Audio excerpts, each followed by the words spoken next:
on the bed of arrows, for which I invite Mr. Kush Bhargava, who will be in conversation with Dr. Meenakshi Pawha. Can we welcome our panelists with a loud round of applause? Thank you, dear audience.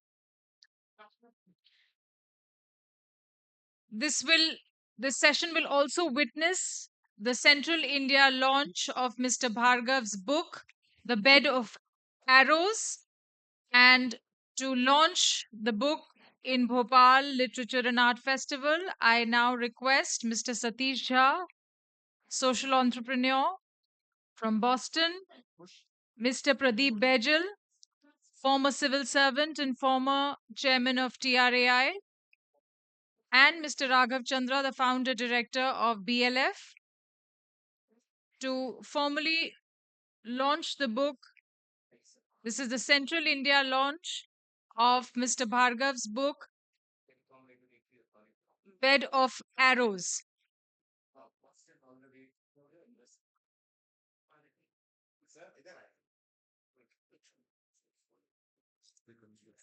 The most special moment for an author is when he or she sees his book being released, being launched, and we can show our appreciation by a round of applause. A louder round of applause. Thank you so much. And this book, The Bed of Arrows, has in its genre been the Amazon 100 bestseller list. It has figured in the Amazon 100 bestseller list for Europe, Asia, and Africa for more than 10.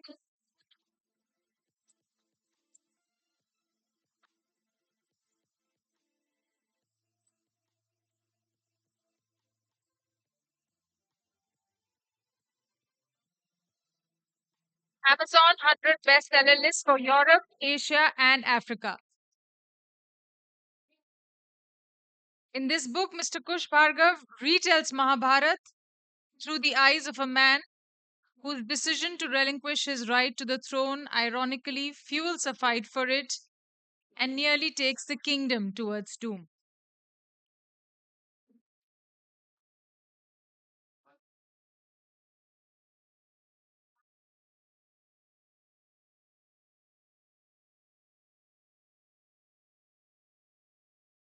We thank our guests for the launch, Mr. Satish Jha, Mr. Pradeep Bejal, and Mr. Raghav Chandra.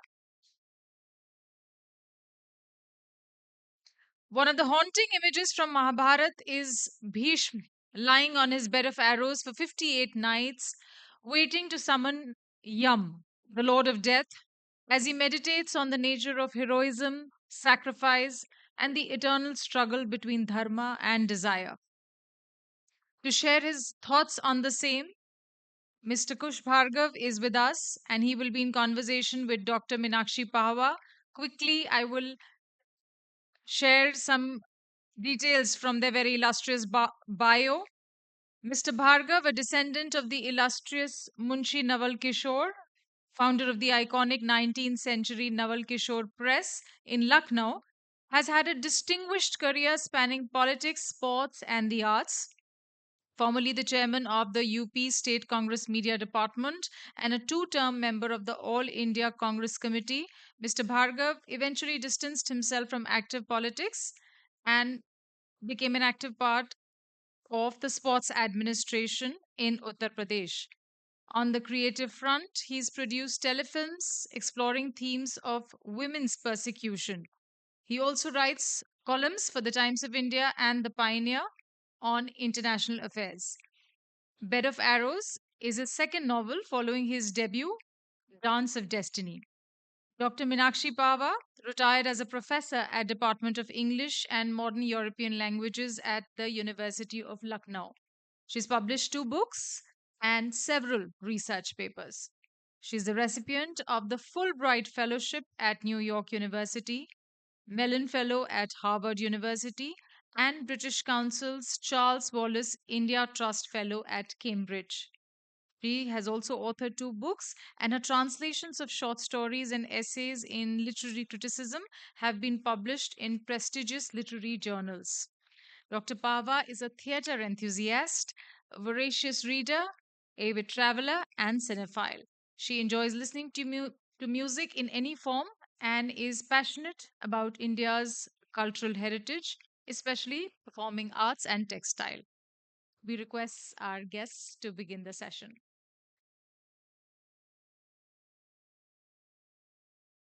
Thank you so much for your kind introduction. I take this opportunity to welcome each one of the distinguished members of the audience. And I know after lunch is often called the graveyard session, but I'm sure we are going to brave it because the nature of discussion is on Bed of Arrows. Bed of Arrows was authored by Kush Bhai. Kush Bhai for me because my connections to the family go nearly 4 decades. His wife, Renu, was the Rakhi sister of my late husband, Sudhir. And relationship she continues to nurture. Uh, the geography we are rooted in, the languages we speak, and the tales we listen to are something that inextricably link us to the cultural tapestry of our country. All of us have grown up on plethora of tales of all kinds. And the first that I can recall is the series of Amar Chitra Katha, where we were introduced to all the interesting myriad mythological characters. As the title is eponymous enough, Bed of Arrows, because it's a sobriquet for Bhishma Pitamah. It's my honor and privilege to be in conversation with Kushpai, who has an unscathing insight and an amazing candor at looking at the subject with a very refreshing lens. The one thing that came across to me was the humanizing of this absolutely huge character that looms large on a mythological landscape. So, Kushpai, to use the Shakespearean term, what spurred the sides of your intent to write on this subject, Bed of Arrows? It wasn't anything very serious or interesting that made me write about Bhishma Pitama. It was the COVID epidemic. I was locked in my house in Nainital with nothing to do, but the government of India kindly started Mahabharat all over again on our small screen. Now, Bhishma Pitama has been admired by children of generations after generation. And especially when the television advent was there, people used to see Mukesh act as Bhishma Pitama. The audience was mesmerized. He did such a great job that he raised the level of that character to another level. Now, I thought that this is a character worth writing about. So much has been written about Mahabharata. What new could I give to my readers? So I just thought that a man who has suffered as much as Bhishma Pitama must be having a lot to say which has not been said in our books. Because a person who was to sit on the throne of Hastinapur had to every day of his life try and save it without sitting on it. He had all the bad luck possible a human being can have in such circumstances. His father chose to be married while the son was 20 years old.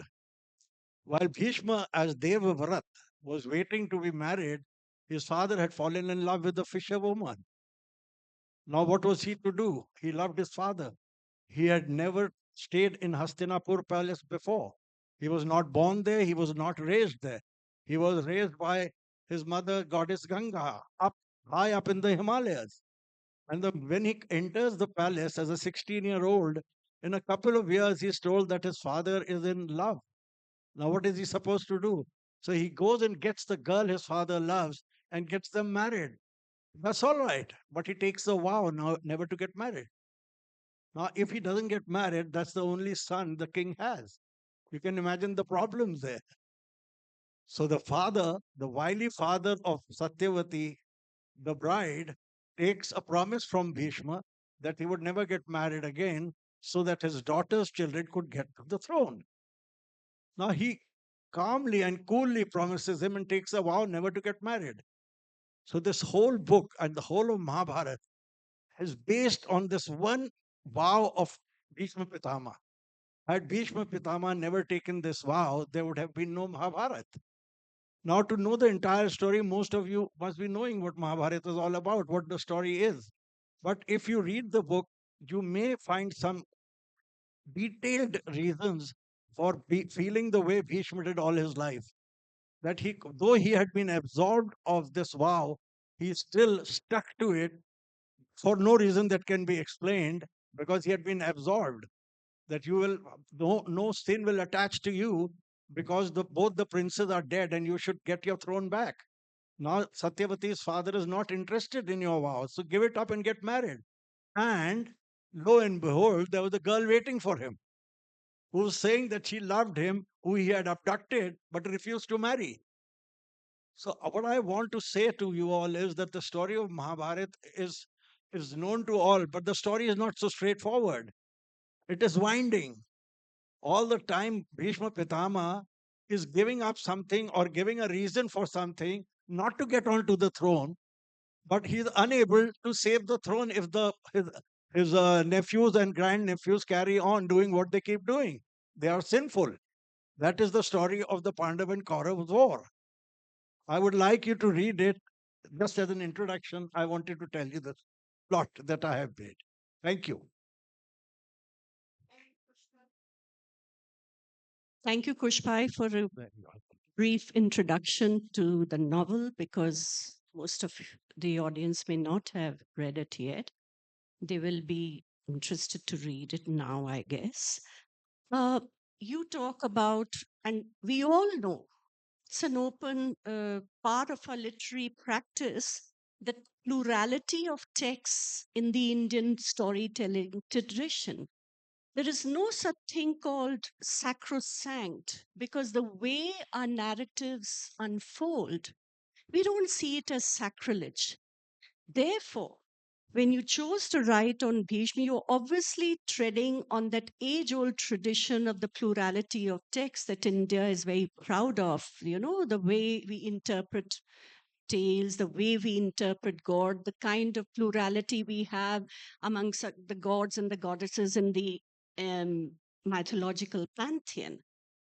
How is your character of Bhishma, the progression of his evolution? And as I see when I read it, the humanizing, how do you see it? How did you come to this? As I told you earlier, I was fascinated by this character as a child, but started writing about this character when I had gray hair and Bhishma's white flowing beard was always in front of me. You age and your perspectives change. How you thought of Pitama when you were 10 and when you were 30 and when you are 60 is all going to be different. You see him from a different angle every time. And I have been seeing Bhishma Pitama as a child, either in books or in movies, and then later on television. So I was fascinated by this character and I started writing about him. And I learned as I wrote and I researched that in our religion, in the Sanatan Dharma, nothing is as sacrosanct as it may be in others. Nothing is sacrosanct, and you should be open to thinking what is right and what is wrong. Now, for Bhishma Pitama's growth of character in this book, from a person who was unwilling to bend at all to keep his vow, finally he had to understand that there are so many things he's done in life which were wrong, which he could have sworn he thought they were right, but they were not right. And in the end, the Lord Vasudev Krishna himself had to tell him that what you thought was right was wrong. And that was, the major incident that happened in the disrobing of Draupadi. Now, Bhishma Pitama sat there quietly, not objecting to that shameful act, thinking that it was the right of the husband to do whatever he wished. The wife was his property. What he had forgotten was, as the patriarch of that family, he had the right to get up there and then and stop the nonsense that was going on. But he kept quiet. So the progression of the character of Bhishma Pitama from a young boy coming from the Himalayas to Hastinapur to be with his father, then getting his nephews married, then getting his grandnephews married, teaching them the art of warfare, teaching them the Vedas and the Puranas, all that was fine, but his actions he were not justified. Anybody who's read the Mahabharata, the first question he asks is it justified that Dronacharya and Bhishma Pitama sat there quietly while Dushasan and Duryodhan tried to disrobe Draupadi? Can it be justified? No, it cannot be justified. But when he was asked there and then that why he kept quiet, he had an answer ready. He said, that according to the Shastras, the subtle nuances in our Shastras are something that there is a young crowd today.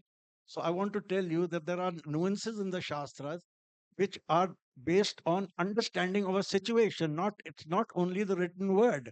It is not like the Indian Penal Code. And a person like Bhishma Pitama fell in that trap of following the letter to the T. Now, what he followed was that Yudhishthir was within his right to take his wife in that gambling session. And since he was attached to the crown of Hastinapur, when the king was himself seated there and he was quiet, on what excuse did he have to stop that incident? That is what he felt there and then. Though he wanted not to be present there, he prayed that the earth opens up and swallows him. All that is all right, but why did was he not able to stop the incident? I'm only trying to justify what he felt then. But lying on the bed of arrows, he reflects that he could have done so many things and he would not have broken the laws of our Shastras. But he kept quiet, and that can never be excused. And the Lord tries to tell him that you have done no harm, no wrong in seven of your lives. But this wrong to be sitting there quietly while this lady was being shamed is enough for you to suffer lying on this bed of arrows. So that takes us to this whole idea of what is right and what is wrong. And this whole idea of the complexity of karma. Of course, the West abhors the term and has recently shrouded it in the law of cause and effect. It doesn't matter what nomenclature we give it, ultimately, it's one and the same thing, Natha Singh, Prem Singh, as the joke goes. But having said that, this complexity of what is right and what is wrong, how do you see it play out in your book? So I think I also, as a writer, as I must have been as a reader, been changing my views as the book progressed. What appeared to be simply the right thing to do did not appear so later on. As the characters grow, circumstances change, you start feeling that our Shastras are meant to guide us. They are meant to impel our actions and not to compel them. So, what should we be doing? Whenever we have a problem of this sort, we should go to a guru or to our elders and try and explain what your problem is to get the right kind of an answer. You cannot always quote a book and say this is what is written there. This is not the way we are. This is not the way. You can see that there are many instances where a father has himself behaved differently, but wants his children to behave in a different way. What causes that? What causes it is that when the father was young himself, the actions that he had taken seemed to him to be right and justified. But when he grew older and had children of his own, he realized that those were not the kinds of action he should have taken. So nothing is permanent and nothing is fixed. And in the book, you will find answers to most of the questions that come to your mind regarding Mahabharata. I have made an effort to answer as many of them as can be answered by taking out different points of opinion from different books on Mahabharata. There are plenty of books on Mahabharata, and there are different views. Even incidents, some incidents have been narrated differently in two different versions of Mahabharata. The crux is the same, but incidents that are minor appear to be very major when you are reading them. Now they affect you. You say, which one should I think is correct? That's the time, use your own judgment or seek help from your elders. There is no, all that, my answer to Meenakshiji's question would be there is no absolute right and there is no absolute wrong. If you remember Mahabharata, there is no character in Mahabharata who's black or white. Most characters, including our Lord Vasudev Krishna, they are gray. Only one character I can think of who is not black at all is Vidur. And rightfully so, because he is reincarnation of Dharmaraj Yamraj himself. So he is the god of he is reincarnation of the god of justice. So how can he do anything wrong? Every other character in Mahabharata has suited his action and then worked accordingly. When Lord Krishna himself was asked that how can you give this kind of advice, he said the ultimate aim is to bring righteousness on this planet. To achieve it, if there are one or two wrongs that have to be committed, well, I'm sorry, they'll have to be done. He was not Ram of Treta Yuga, he was Krishna of Dwapar. The times were different. The level of evil were all different. You didn't have people who think like Duryodhan in Treta Yuga. You had a Raman who was a bigger Pandit than the Pandits, who was a Mahagyani. One mistake of abduction and all that went down the drain. But they were different yugs. So there is another lesson to be learned. In this Kali Yuga, in our times and days, in Kali Yuga, what was a heavy sin then is a light sin now. And a good action now is like 100 good actions combined in Treta. So they said then that just by taking the Lord's name, you can wash your sins. Earlier, you had to sit on penance. So you understand what I'm trying to say. The times have changed, the age has changed. So the book is relevant in today's time because it gives you the liberty to think for yourself. I completely agree. And this whole idea, I must add uh, to what you say about the gurus going to the elders. Another thing that I'm sure you'll agree with me, Kush Bhai, is that there are no prescriptions to what a guru is. Guru is not necessarily enshrined in an ashram as far as our own cultural matrix is concerned. It could be a person, it could be your neighbor, it could be your any near relative. And that is the whole idea, to seek counsel. And therefore we minimize what they call, the in the management parlance, the idea of dynamism is to multiply your experiences. I guess that is the path we tread when we consult elders, seers, gurus. And seers and gurus are not in the term that we have come to understand because there are people who are exploiting it for the wrong reasons. Here we are talking of the right deed for the right reason, if I'm not mistaken. Absolutely right. So that takes me to another aspect about your book, is that there are obviously you've picked a character from Mahabharata, the epic which lies unchallenged till date. And very disarmingly and honestly, he has confessed that there were no some revelations coming. It was simply the confinement during COVID and the rerun of the serial that kind of got him onto the creative processes of reflecting and writing on Bhishma Pitamah. Uh, there is a wealth of characters. Which of those you have mind for your book? Because you obviously cannot, the landscape is so huge. You can't possibly do justice. So, what I have gathered while reading is that you have been very eclectic in choosing. So, I would like to hear you, for the benefit of the audience, share your ideas about what are those characters of this huge plethora of choices that we have, that you choose to write and reshape them. Mahabharata is 100,000 verses. That is approximately 200,000 lines. Iliad and Odyssey, both if you combine together, are still far, far smaller in volume than the Mahabharata. So to research such a book was an immense job. But you'll be surprised that we personally feel that Mahabharata starts from Raja Shantanu and ends after the war, but it doesn't. Mahabharata is far, far too big. I think just one third of Mahabharata is covered from the start of Shantanu to the end of Bhishma Pitamah. But we will not go into the parts after Bhishma who. That is a matter of three more books. During this period when Devavrat was born, I have started the book before his birth. When he was a Basu and he was cursed by sage Vashisht to be born as a human being on earth to face the trial and tribulations of human beings. I have started the book from there and I have ended the book when Bhishma Pitama, by his own God, wishes for death and death takes him away. That is where the book ends. So the characters that are important, I have tried to reshape them in my own way so that they would lead my story on the path that I have chosen for the story to go. So the major characters were Arjun,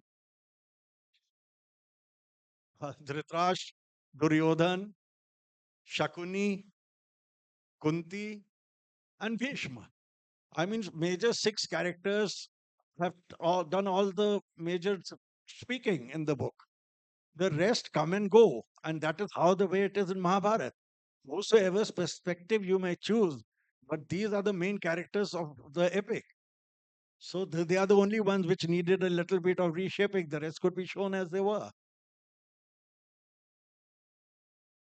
Also, this question, which makes me often very quizzical in this day and age when there are so many distractions in terms of electronic media, blitzkrieg, and what have you. How do we steer our youth, the young ones, as the old saying goes, catch them young? How do we steer them to immerse in these tales that are not really something that have often been misunderstood to be shady, cloistered, mute, to use the Shakespearean term, but they have a very, very contemporary strain and relevance even till date. For example, the life lessons that we can teach through these stories without kind of building a halo around them, because often there we tend to go on the other side. How do we attract the young towards these tales? For instance, how do you see anger in any of your characters? How do you suggest that there can be lessons for anger management, as it were? Because we are not here to put anybody in the docks. We understand why the anger is coming. That's why John Osborne, a very famous, eminent post British playwright, wrote Look Back in Anger, and that changed the history of English drama and theatre. Anger was well founded. We are not going to go into those reasons as to what the reasons were for Jimmy Potter, the character in that play. But anger in our youth has its own reasons. So the idea is not why they are angry. The idea is that we, as path leaders, what is the roadmap through these stories, the takeaways, the lessons that they can draw? Duryodhan gets very, very angry at Draupadi for having laughed at him. Okay. Now the whole world knows what happened after that. He caused his death and 99 of his brothers. He caused the destruction of Hastinapur and millions of death. How did it start? Only by one incident where Draupadi laughed when he fell in an illusional pool. Now that anger took such a turn that he destroyed himself. The anger never helps anybody. It is caused by delusionment of your own importance, that how you should be dealt it, how people should talk to you. You expect too much, and if it falls short even a bit, you lose your temper. That is how you lose it. And there's nobody sitting here who wouldn't be losing their temper, otherwise he'd be in an ashram. But when you lose your temper, you are only harming yourself, never the other person. That the doctors will tell you. That is the way your hormones also work. When you get angry, everything goes wrong with your body. Now, this young crowd sitting here, to the first the part of your question, how do we make them in today's electronic age get interested into our mythologies, which I don't call mythologies, by the way. I want to put this point straight that our mythologies are history. They're not mythology. They are only mythology as the British deemed fit to call them. If it was mythology, there wouldn't be living proofs of our Shastras and of Kurukshetra, what archaeological departments have found, what all they have found there, plus our charts, our Panchang charts, which give you the position of the stars and the planet. How come that 600 years back also you would celebrated Kumbh, which you celebrate now, which is in the positioning of Jupiter, which the Western world learned only 300 years back, 400 years back? If you think about it, everything that's written in our Shastra happened. Now, what is possible is that for some reason or the other, the Brahmanical caste, which was mainly involved in writing, may have added verses. That is quite possible. I feel it has happened in Mahabharata also. And I'll give you few incidents, if required, that how things were all there, but when Macaulay came in, we started the new education system from modern, as they called modern India, where Hinduism was really treated badly.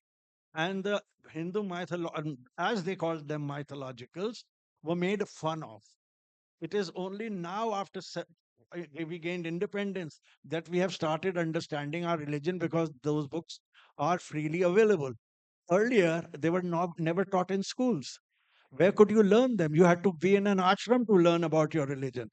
Today, I'm very happy that I see so many youngsters sitting and you are interested in the subject. I would only wish that more of these seminars and sessions were held so you could ask questions and those answers are given to you, so to be able to get more and more people interested in our religion. I refuse to call it mythology. Okay, so I'll call it, my book is a historical fiction. If books like this come out and you read them, you will know, definitely, I'm sure you'll know much about your religion, much more about your religion, and there will be lots of lessons to be learned, which in normal life are very, very difficult to learn. There is not a single story that is not there in Mahabharata. You cannot dream of a story. If you are a story writer, you cannot dream of a story that's not been thought of and is not present in Mahabharata. There are real cases of all those stories. You don't have to spin any one of them. Just read Mahabharata and you'll know those stories. I'll quickly add to what you just said, Kushbhai, that this whole idea of initiating them, knowing your own traditions in a broader perspective, not in a parochial way. Because what Macaulay spoke about and derided and ridiculed our literary traditions, that seed hasn't really been fought back yet by us. And that doesn't mean that we all have to go back into the pre colonial times and reclaim. That never happens. What time has gone past, we cannot ever go back. But having said that, somewhere the seed of colonizing the mind continues, though the political colonization ceased to exist in terms of the choice of our cuisines, in the terms that the whole cultural ethos is being obliterated. So it's not about this is best or that is bad. Certainly not. We are in the 21st century where cultural osmosis is the order of the day. But why should we be ashamed of our traditions, of our rich heritage? That is the question we need to ask ourselves at this vantage point of our journeys in life. And as we rightly, as Pushpai just said, that there are no rights and wrongs, it's simply a matter of choices. So if they say that globalization leads to homogenization, then why is the reverse not being true? Is a question that we need to ask. Why is it that all the tenets of globalization are impacting our culture? Why is it not happening the other way? Are the questions that we need to ask ourselves. Also, I was wondering that of the characters in your book of the two, Karan and Vidur? How do you see the playing out? Vidur knew that he was underprivileged, born to a maid. Though his father and the king's father were the same man, they were born in the field of the King Vichitravir. They were sired by Vedavyas, but in the field of the king, he knew that he could never become a prince and never wanted to be one. This is the difference between a person who is happy with his status and wants to help his brothers because he knows more than them. He's more learned, he's more intelligent. He wants to use his position to help his brother. There is Karn, who has the same problem of birth. He is born out of marriage, though he is also would have been considered born in the field of a Pandu. He chose to fight with the Pandavas just because of an incident where he feels his loyalty is owed to Duryodhana. So two people can be born under the same circumstances and handle the situation in a very different way. One can be very vindictive and the other can be very supportive. It's a very clear cut case of two similar people replying and responding to the same kind of circumstances in very different ways. Thank you so much, Kushbai. Also, we often wonder that we have Kartikeya, the Vahan, as they say, as a peacock, and Ganeshji, whose Vahan is mouse. Of course, we all know that these are not literal things, these are signifiers, these are symbolic uh, images. How do you see that we can, through these stories of our ancient tales, bring about inclusion in our society? You have already answered the question by saying that our Sanatan Dharma teaches inclusivity. Now, all the animals you have named are antagonistic to each other. They are born enemies, but they are shown as vehicles for Devi and Devtas who are consorts of each other. How are they there? For example, Mahadev has Nandi, who's a bull, and Devi Ma has lion as her vehicle. So the answer in that particular case is quite simple, that Nandishwar is himself a manifestation of a part and considered a part of Mahadev. Hence, he is godly. So he cannot be harmed by the lion. And lion, as you rightfully said yourself, is just symbolism for the ferocity and fierceness and the power that Durga enjoys. Hence, a lion is her vehicle. So, with the swan being there, the owl being there, the different animals being the vehicles of our different gods, living together amicably, cordially, shows that the Hindu Dharma, the Sanatan Dharma, believes in inclusivity. We do not discard or reject anybody. All of us, like Vasudev Kutumbakam, is the same thing. We believe all of us can live together. And today's time, this is very relevant that we take a lesson from this. And if our views are getting distorted, we bring them back to our old scriptures and learn to live together peacefully. Thank you. Thank you so much. And thank you for being a wonderful audience, for lending your ears. Wonderful audience, I must say. Full marks to this audience. And It's now we amazing. can open the floor to discussion. Any questions related to the book or the discussion that has just taken place? Yes. Yes, we have a question. We'll just Will you get you the pass the mic. mic, please? Thank you. Thank you so much, sir. Thank you so much, ma'am. This question needs to be answered because I need an answer for it myself. Mahabharat is seen as a tale of justifications also. You know, Arjun has its own justifications of the acts that he did. Um, Dhritarashtra has his own. Do you think that there are other justifications that may be given by Bhishma Pitamah because of what he did? He was born, or he was bound to do that. And did he actually believe in them? And was he regretful about the things that he done at the end of the day, come counting in those justifications that he had? Regretful? Regretful, yes, undoubtedly, which comes out clearly in this book.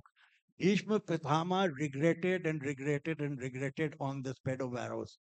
But during his lifetime, he could not wait to think that this vow of mine is damaging my own beloved kingdom. He lived for his kingdom. If there was a gentleman, a prince who did not love his kingdom the way Bhishma did, all his actions would have been justified. What cannot be justified is, but he justified it because he says, once I have given a word to someone, it can never be taken back. Never. It is like an arrow shot out of the bow. It can never come back. So, as far as Bhishma is concerned, his vow was justified. That is not, that was his love for his father. Okay, that vow is justified. What is not justified is not taking it back. His promise to his stepmother, Maharani Satyavati, is valid. It is justified. That she was worried that her son will not get the kingdom because who can beat Bhishma Pitama? Nobody. How would his sons get the throne? So he said, after me, I will never have children because I'll never marry. So now these two things are justified. In his state and his position, they are justified because everybody was scared of Bhishma and they wanted the kingdom for themselves after Raja Shantanu was dead, for them to pacify them, to tell them that he does not want the throne, he's not interested in the throne, and they should go ahead and get married and have children. He did that, what he did. Later on, when they lost both their sons, Chitrangad and Vichitraveer, it was not justified after that not to get married and not to have his children and or not to sit on the throne. And then after every generation, there was a problem. Till Bhishma Pitama died on Dwadashi, there was never a day when he could say that Hastinapur had a ruler who he was happy with, and he could call for the Lord Yama and give away his life. It was Ichha Mrityu, granted to him. All that he had to do was call the god of death and give away his life. But he never felt that Hastinapur was safe till they won the war. Who won the war? Not Bhishma Pitama. Till the Pandavas won the war, and Yudhishthir was going to sit on the throne. He said, "Now the time has come that I can give up my life." So this is justified. Now, if you talk about this, Dhritarashtra being justified that he did what he did for the love of his son, completely not justified. His duty was first to his throne and to his kingdom, not the love of his son.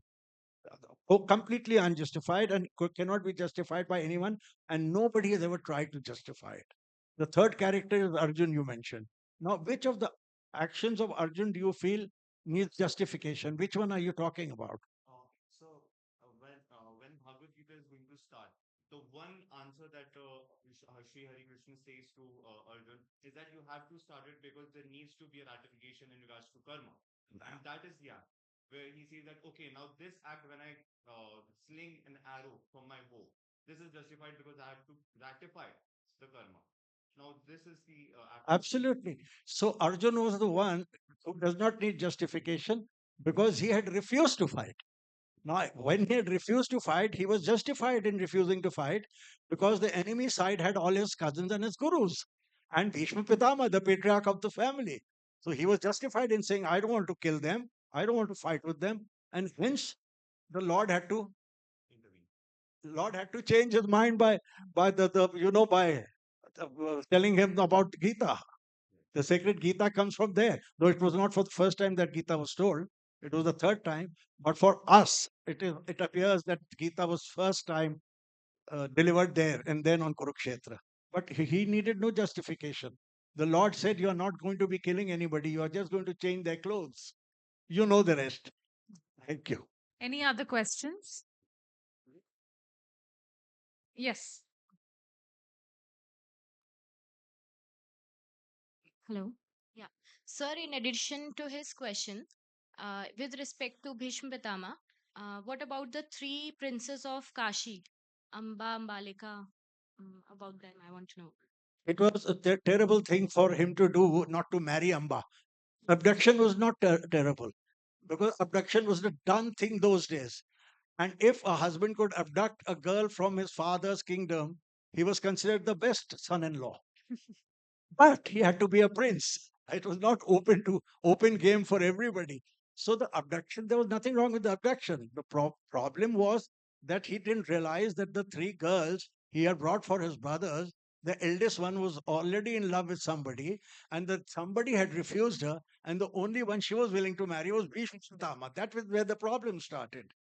When Bhishma learned that she had fallen in love with him, he had to tell her that whatever may happen, even if I have to fight my Guru Parshuramji, I still won't be able to marry you. So it is not justified. That is what I'm saying, that all his life, Bhishma Pitama is only talking to himself about all the wrong things that he's had to do because of that one vow, because of that one promise and one vow. That is the reason. The other two were very happy marrying Vichitraveer, though he lived only for 6 years, but they were very happy with it. Thank you so much, Mr. Kush Bhargav and Dr. Meenakshi Pawha, for such an engaging session for our audiences. I think they really enjoyed this, how you delved into the brain of Bhishma, one of the Hello. most iconic figures, and also the life lessons that you brought out Hello. for all of us. Can Ma'am, can we're running late, and also you have a question to ask for our audiences. Now, all ears, please, once again. I must, because this audience, I think everybody here knows everything. I just needed to tell a few things. So, very knowledgeable audience. Now, I want to ask you a single question. Who was that warrior who did not take part in the war of Kurukshetra? Oh, lot of hands. See, if you are going to say Lord Krishna, you will be wrong. Sorry? A warrior. A warrior. May I? The topmost warrior of that time. Barbary. That's right. Congratulations. Can you please come up to the stage? Remarkable, I must say. Please come up to the stage. Let's congratulate you for this answer. So we don't have to be dismal. There's lots of.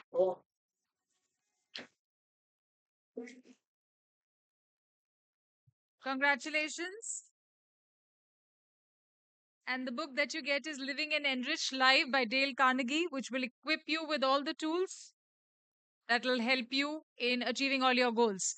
Thank you so much once again for this wonderful session. And we now invite Abhilash Khandekar ji, member of the Society for Culture and Environment, to felicitate our panelists with the PLF Memento 2025, an artwork by Padmashri Bhuri ji.